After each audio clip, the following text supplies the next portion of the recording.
আজি আমি বৃত্তটো ষ্টাৰ্ট কৰিম। বৃত্ত এতিয়া বৃত্তৰ যিখিনি বেছি জানিব লগাও নাই, অলপমান জানিব লগা আছে কনচেপ্টটো, ছেদক, স্পৰ্শক, এইকেইটা বস্তু জানিলে আমি বৃত্তটো পাৰো। ধৰা হলে আমি এটা যদি বৃত্ত আঁকো, এতিয়া বৃত্তটোৰ এডালটো বাৰু ব্যাসাৰ্ধ থাকে, সেইটো আমি জানোৱে, হয়নে নহয়? ধৰটো ও এ। তাৰে পিছত যদি এডাল ৰেখাই বৃত্তটোক যিকোনো দুটা বিন্দুত এনেকে যদি ছেদ কৰি গুচি যায়, দুটা বিন্দুত ছেদ কৰি গুচি যায়, সেইডাল হল ছেদক। তাৰে পিছত আমাৰ যদি যিকোনো এটা বিন্দুত এনেকে সংযোগ কৰি কিনে এনেকে গুচি যায়, সেইডাল কি আমাৰ স্পৰ্শক। এডাল কি স্পৰ্শক। এডাল পি কিউ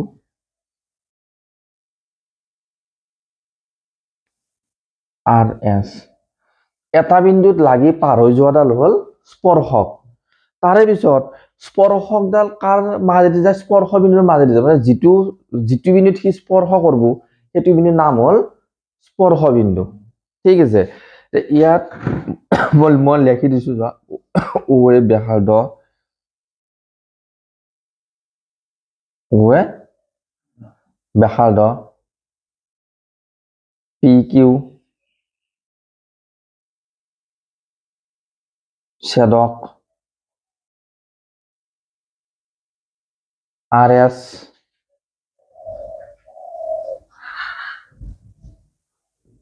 স্পৰ্শ বিন্দু, আৰ এস স্পৰ্শক, আৰু বিটো হল স্পৰ্শ বিন্দু।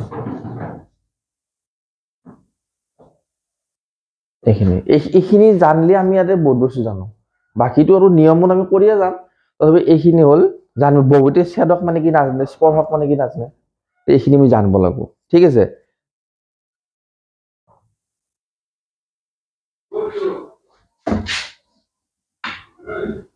নেক্সট ইয়াৰে উপপাদ্যটো চোৱা, যে উপপাদ্যটো আমাৰ কি আছে? উপপাদ্য প্ৰমাণ কৰা যে এটা বৃত্তৰ যিকোনো বিন্দুত টনা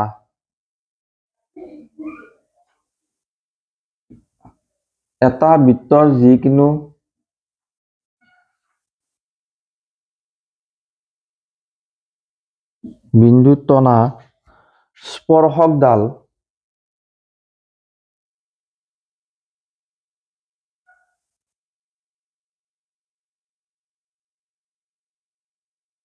স্পৰ্শ বিন্দুৰ মাজেৰে যোৱা ব্যাসাৰ্ধৰ লম্ব।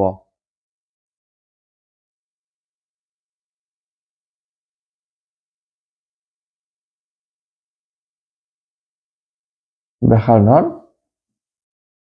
লম্ব। প্ৰশ্নটো বুজি পাইছে নে নাই? এটা বৃত্তৰ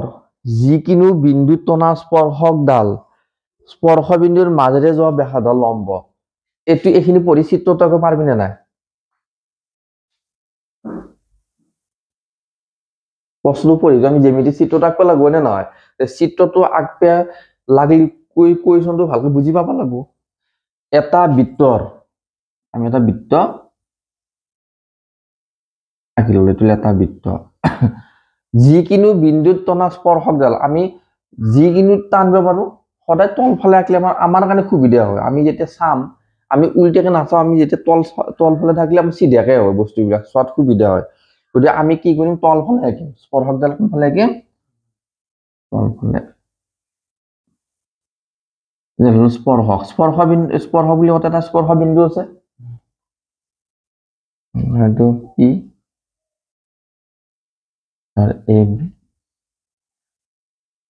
স্পৰ্শকডাল আঁকিলো, স্পৰ্শ বিন্দুৰ মাজেৰে যোৱা ব্যাসাৰ্ধ, এইটো স্পৰ্শ বিন্দু হয় নে নহয়? ইয়াৰ মাজেৰে যোৱা ব্যাসাৰ্ধ কোনডাল হ'ব? বুজি পাইছে চিত্ৰটো? এতিয়া প্ৰশ্নটো পঢ়ি কিনে চিত্ৰটো বুজি পাইছে নাই? সেনেকে যদি চিত্ৰৰ প্ৰশ্নটো পঢ়ি যদি চিত্ৰটো বুজি পা তেনেহ'লে কথাই নাই, পাৰি যাবি। এতিয়া আমি কি প্ৰমাণ দিয়া আছে ও কেন্দ্ৰযুক্ত বৃত্ত এটাৰ কেন্দ্ৰযুক্ত বৃত্ত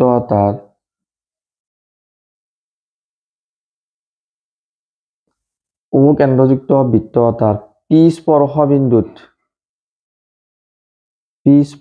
বিন্দুত এ বি এডাল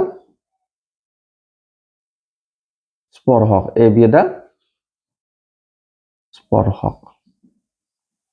প্ৰমাণ কৰিব লাগে যে আমি কি প্ৰমাণ কৰিব দিছে আমাক,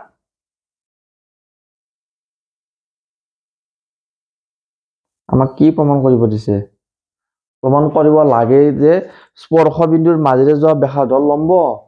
তাৰমানে OP perpendicular AB, OP perpendicular AB। এতিয়া আমি ডাইৰেক্টটো আমি জানো যে এডাল স্পৰ্শ বিন্দুৰ যিডাল স্পৰ্শক থাকে, স্পৰ্শ বিন্দুৰ মাজেৰে যোৱা যিডাল ব্যাসাৰ্ধ থাকব সি লম্বয়ে। পিছত আমি এইবোৰ এনেই ব্যৱহাৰ কৰিম, যেতিয়া অংক কৰিম আমি জানো যে বুলি কিনে আমি এনেই ব্যৱহাৰ কৰিম। কিন্তু তাক কেনেকে প্ৰমাণ কৰিব লাগে, আমি এনেকুৱা উপপাদ্যবিলাক প্ৰমাণ কৰোঁতে আমি কিছুমান অংকন কৰিব লাগিব। অংকনবিহীনভাৱে আমি নৰো, কাৰণ কি এইডাল লম্ব হয়ে আমি জানো যে স্পৰ্শকৰ ওপৰত থকা ব্যাসাৰ্ধডাল লম্ব, গতিকে তাক আমি আকৌ দেখাব লগা হ'লে এক্সট্ৰাকে কেইবাটা কৰি চাব লাগিব। আমি অংকন কৰো, এই পি বিন্দুটো বৃত্তত আছে নাই, স্পৰ্শ বিন্দু মানে কি সি বৃত্তত আছে, তাৰ বাহিৰে আমি এটা বেলেগ এটা বিন্দু এটা অংকন কৰিলো, এনেকে ৰেখাডাল এক্স।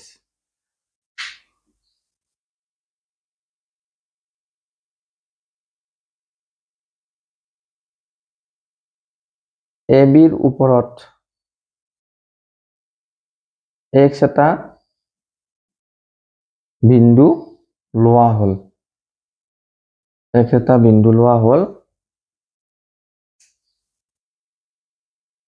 আৰু OX সংযোগ কৰা হল,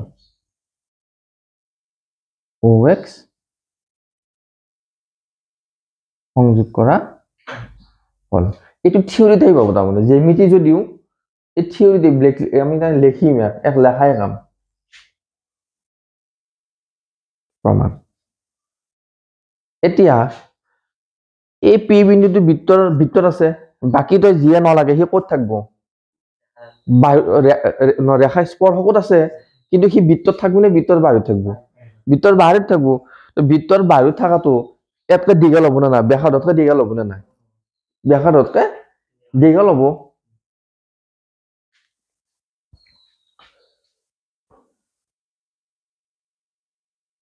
এক্স বিন্দুটো বৃত্তটোৰ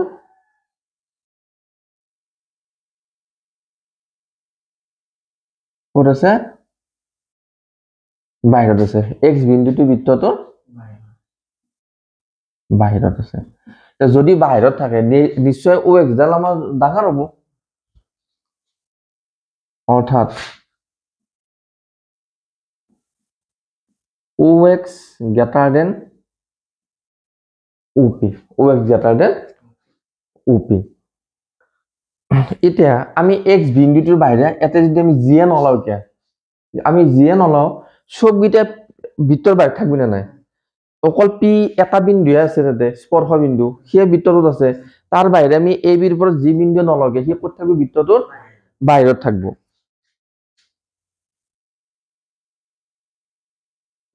এ বিৰ ওপৰত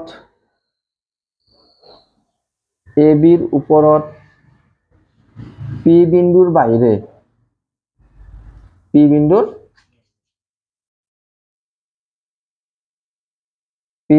বাহিৰে সকলো বিন্দু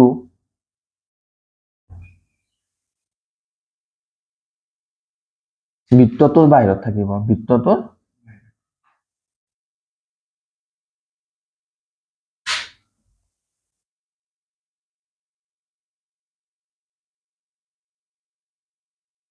বাহিৰত থাকিব।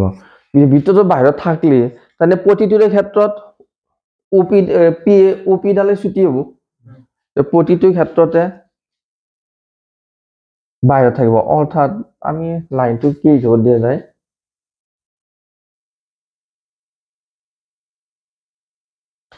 বাহিৰত থাকিব অৰ্থাৎ OP দূৰত্ব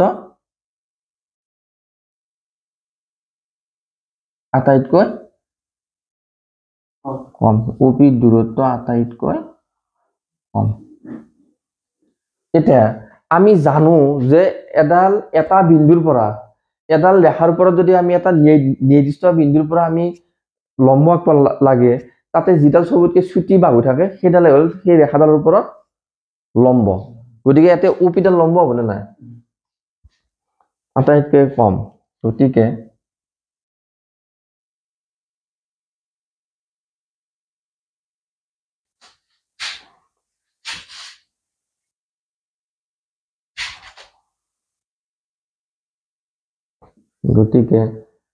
OP পারপেন্ডিকুলার AB প্রুফ বুঝি গৈছে না নাই থিওরি থাকাই বলে এইটো বেলেগ নাই আমি যিখিনি জানো সেইখিনি কথা লিখব লাগে বুঝি গৈছে নাই তাৰ মানে প্ৰশ্নটো পঢ়ি ফাৰ্ষ্ট আমি চিত্ৰত আঁকিব লাগিব এটা বৃত্তৰ যিকোনো বিন্দুত টনা স্পৰ্শকডাল স্পৰ্শ বিন্দুৰ মাজেৰে যায় গতিকে স্পৰ্শ বিন্দুটা আঁকি লৈ আমি স্পৰ্শকডাল আঁকি ললো লোৱাৰ পিছত আমি প্ৰমাণ কৰিব লাগে কি যে যিডাল ব্যাসাৰ্ধ আছে স্পৰ্শ বিন্দুৰ ওপৰত সেইডাল আমাৰ এই ৰেখাডালৰ ওপৰত মানে স্পৰ্শকডালৰ ওপৰত লম্ব আমি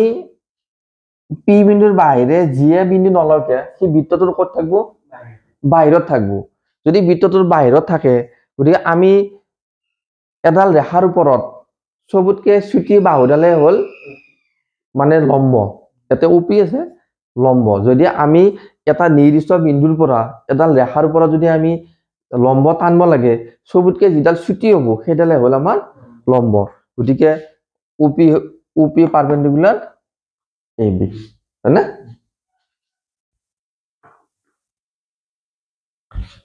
আমাৰ নেক্সট 10.1 পৰা এটা MCQ পাবিয়ে পৰীক্ষাত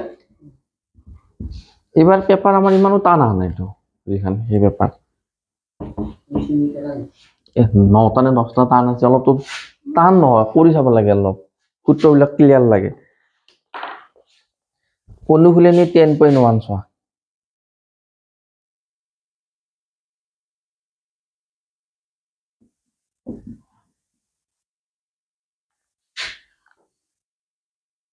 এটা বৃত্তৰ কিমানবোৰ স্পৰ্শক থাকিব পাৰে এটা বৃত্তৰ কিমানবোৰ স্পৰ্শক থাকিব পাৰে অসীম সংখ্যক কাৰণ কি যদি আমি এটা বৃত্ত আঁকো নহয় তাক এনেকে এতে আকৌ মোটামুটি আমি প্ৰতিটো বিন্দুতে এটা স্পৰ্শক পাম নে নাই প্ৰতিটো বিন্দুতে এটা বৃত্তত কিমান বিন্দু আছে আমি জানো নেকি অসীম সংখ্যক গতিকে হেৰি স্পৰ্শকো কিমান হ'ব অসীম সংখ্যক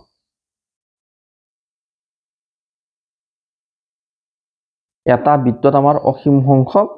স্পৰ্শক থাকে এটা বৃত্তৰ স্পৰ্শকে ইয়াক ড্যাশ বিন্দুত ছেদ কৰে এটা বৃত্তৰ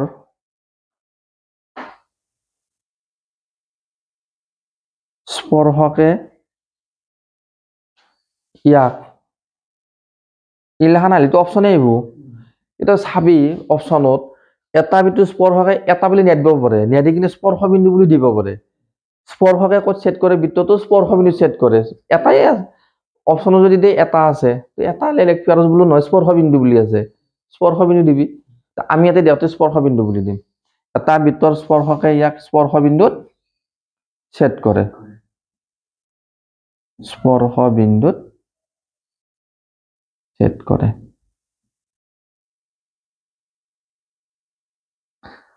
এটা বৃত্তক দুটা বিন্দুত ছেদ কৰা এডাল ৰেখাক কি বোলে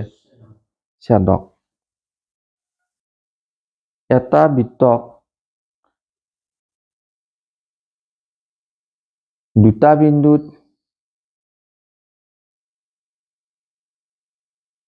ছেদ কৰা এডাল ৰেখাক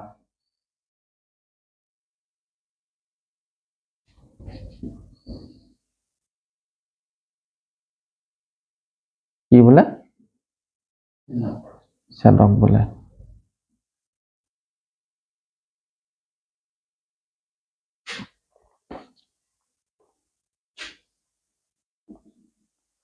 এটা বৃত্তৰ বৰ বেছি ড্যাশ সমান্তৰাল স্পৰ্শক থাকিব পাৰে এটা বৃত্তৰ বৰ বেছি মানে সমান্তৰালকে অসংখ্য আছে এবাৰত কেইবাৰ হ'ব মানে যদি এইডাল আৰু এইডাল সমান্তৰাল এনেকে এনেকে সমান্তৰাল এনেকে বহুত আছে মানে এজোৰ এজোৰকে বহুত আছে কিন্তু এবাৰত আমি কেইডাল সমান্তৰাল পাম দুডাল পাম মানে এজোৰ পাম এটা বৃত্তৰ বৰ বেছি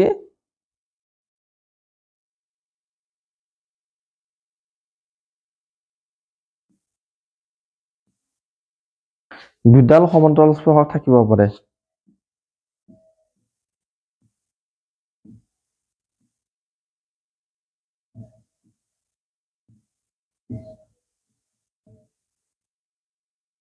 স্পৰ্শক থাকিব পাৰে এটা বৃত্তৰ এডাল স্পৰ্শক আৰু বৃত্তটোৰ উমৈহতীয়া বিন্দুটোক ব্যাস বোলে এটা বৃত্তৰ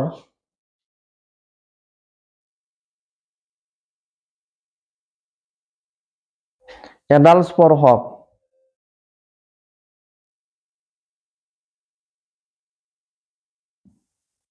এটা বৃত্তৰ এডাল স্পৰ্শক আৰু বৃত্তটোৰ উমৈহতীয়া বিন্দুটোক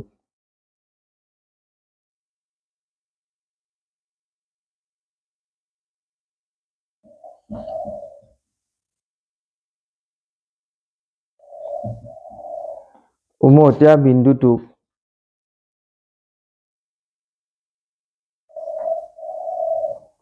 এটা বৃত্তৰ এডাল স্পৰ্শক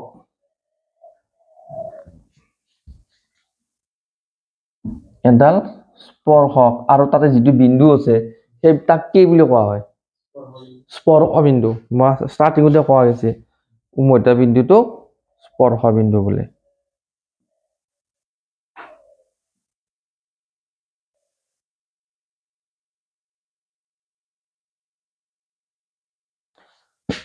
চাইন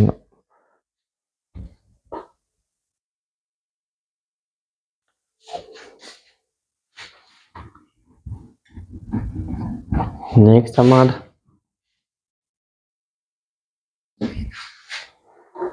কি আছে আমাৰ 3 নম্বৰটো যে 5 সেন্টিমিটাৰ ব্যাসাৰ্ধযুক্ত এটা বৃত্তৰ এতেবাৰ আমি জুখিনা আগা এমসিকিউ জুখিনা আগা একো কথা নাই 5 সেন্টিমিটার ব্যাসাৰ্ধৰ এটা বৃত্তৰ পিত টনা এডাল স্পৰ্শক পি কিউৱে ধৰাল এইটো 5 সেন্টিমিটাৰ এটো পিত টনা বুলি কৈছে মানে আমাৰ যিডাল 5 সেন্টিমিটাৰ ব্যাসাৰ্ধযুক্ত যিটো বৃত্তৰ এটা বিন্দু পিত টনা এডাল স্পৰ্শক পি কিউৱে স্পৰ্শক পি কিউৱে কেন্দ্ৰ ওৰ মাজেৰে যোৱা এডাল ৰেখা কিউ বিন্দুত ছেদ কৰে কিউ বিন্দুত ছেদ কৰে য'ত O Q 12 centimetre O Q 12 centimetre আৰু পি কিউ দৈৰ্ঘ্য লোৱা পি কিউ দৈৰ্ঘ্য লোৱা দিছি আৰু আমি এটো বস্তু জানো লম্ব আমি ইতিমধ্যে উপপাদ্যটোত পালোৱে যে স্পৰ্শকৰ ওপৰত ব্যাসাৰ্ধডাল লম্ব ই আমাৰ কি হ'ব লম্ব হল তে ব্যাসাৰ্ধ কিমান আছে 5 সেন্টিমিটার আছিল এটো থাকিল আমাক কি উলাব দিছে পি কিউ উলাব দিছে তে পি কিউ উলাব দিওতে যেহেতু ই সমকোণী ত্ৰিভুজ হৈ গেল পাইথাগোৰাছৰ উপপাদ্য আমি ইউজ কৰিম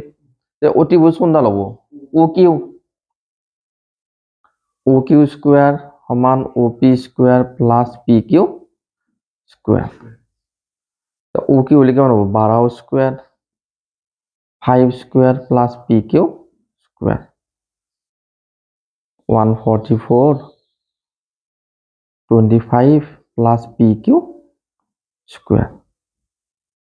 144 minus 25 is equal to PQ square so 144 minus 20 so door pass gele 9 1 1 PQ square ওদিকে আমার PQ এর মান কিমান হ'ব এতে যদি স্কয়ার 2 তে এফালে √, নাই √11 9 কোন নম্বৰ অপচন হ'ব তাতে ডি নম্বৰটো 119 সেন্টিমিটাৰ বুঝি পাইছে নাই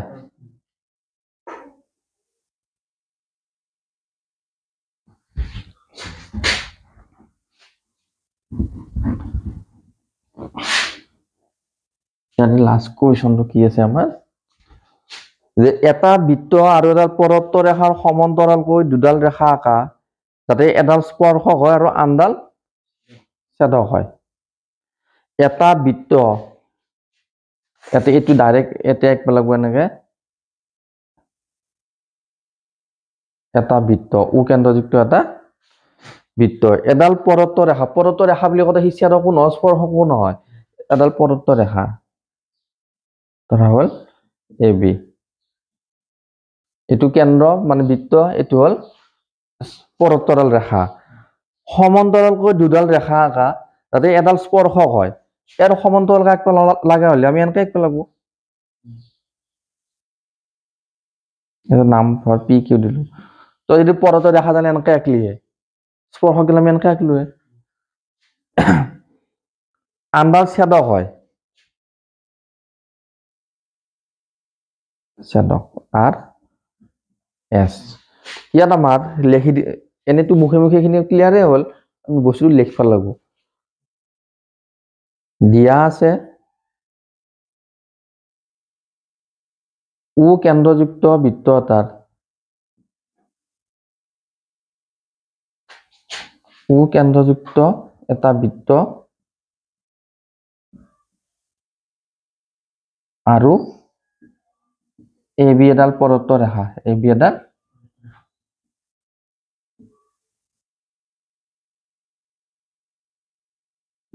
পৰত্ত ৰেখা পি কিউ আমি কি আঁকলো পি কিউ এডাল স্পৰ্শক আঁকলো পি কিউ এডাল স্পৰ্শক যত পি কিউ প্যাৰেলেল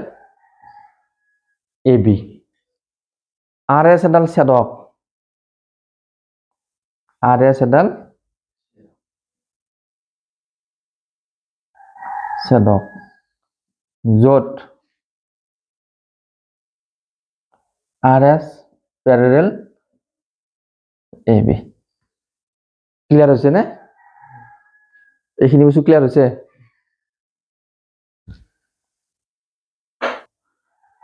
আমি আজি এটো ইয়াতে সমাপ্ত করলো নেক্সট আমি 10 পইণ্টৰ উপপাদ্য বিলাক আৰু উদাহৰণ সহ যিখিনি পাৰো আমি নেক্সট ভিডিঅত আমি কৰিলো